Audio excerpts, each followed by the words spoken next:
ക്യാരറ്റും പാലും കൊണ്ട് നല്ല ടേസ്റ്റി ആയിട്ടുള്ള ഒരു പലഹാരത്തിൻ്റെ റെസിപ്പി നോക്കാം. അതിനായി ഞാൻ രണ്ട് മീഡിയം സൈസുള്ള ക്യാരറ്റ് നന്നായിട്ട് ക്ലീൻ ചെയ്തതിന് ശേഷം ചെറുതായിട്ടൊന്ന് കട്ട് ചെയ്തെടുത്തിട്ടുണ്ട്.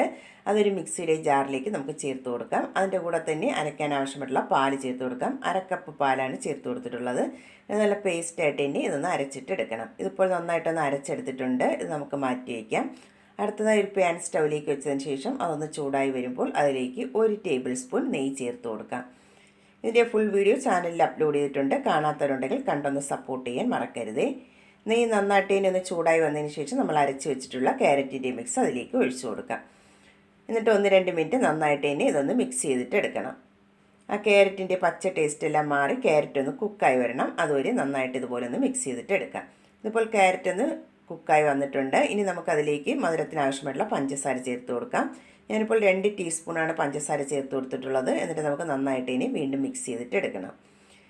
ഇനി മധുരം ഒന്ന് ബാലൻസ് ചെയ്യാനായിട്ട് ഒരു പിഞ്ച് ഉപ്പും കൂടെ അതിലേക്ക് ചേർത്ത് കൊടുക്കാം.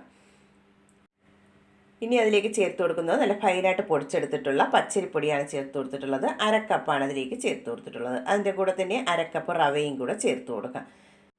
അരിപ്പൊടിയും റവയും ചേർത്തതിന് ശേഷം നന്നായിട്ട് ഇതൊന്ന് മിക്സ് ചെയ്തിട്ട് എടുക്കണം. ആദ്യം ഇതുപോലെ നന്നായിട്ട് ഒന്ന് മിക്സ് ചെയ്തെടുത്തതിന് ശേഷം നമുക്കിതിലേക്ക് ഇനി പാലൊഴിച്ച് കൊടുക്കാം.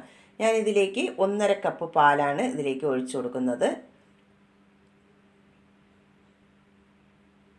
പാലും കൂടെ ഒഴിച്ചതിന് ശേഷം കട്ടകളെല്ലാം നന്നായിട്ട് ഒന്ന് ഉടച്ച് ഒന്ന് മിക്സ് ചെയ്തിട്ട് എടുക്കാം. ഈ പാലിൽ കിടന്ന് ഈ റവയും അരിപ്പൊടിയെല്ലാം നന്നായിട്ട് ഒന്ന് കുക്കായി വരണം.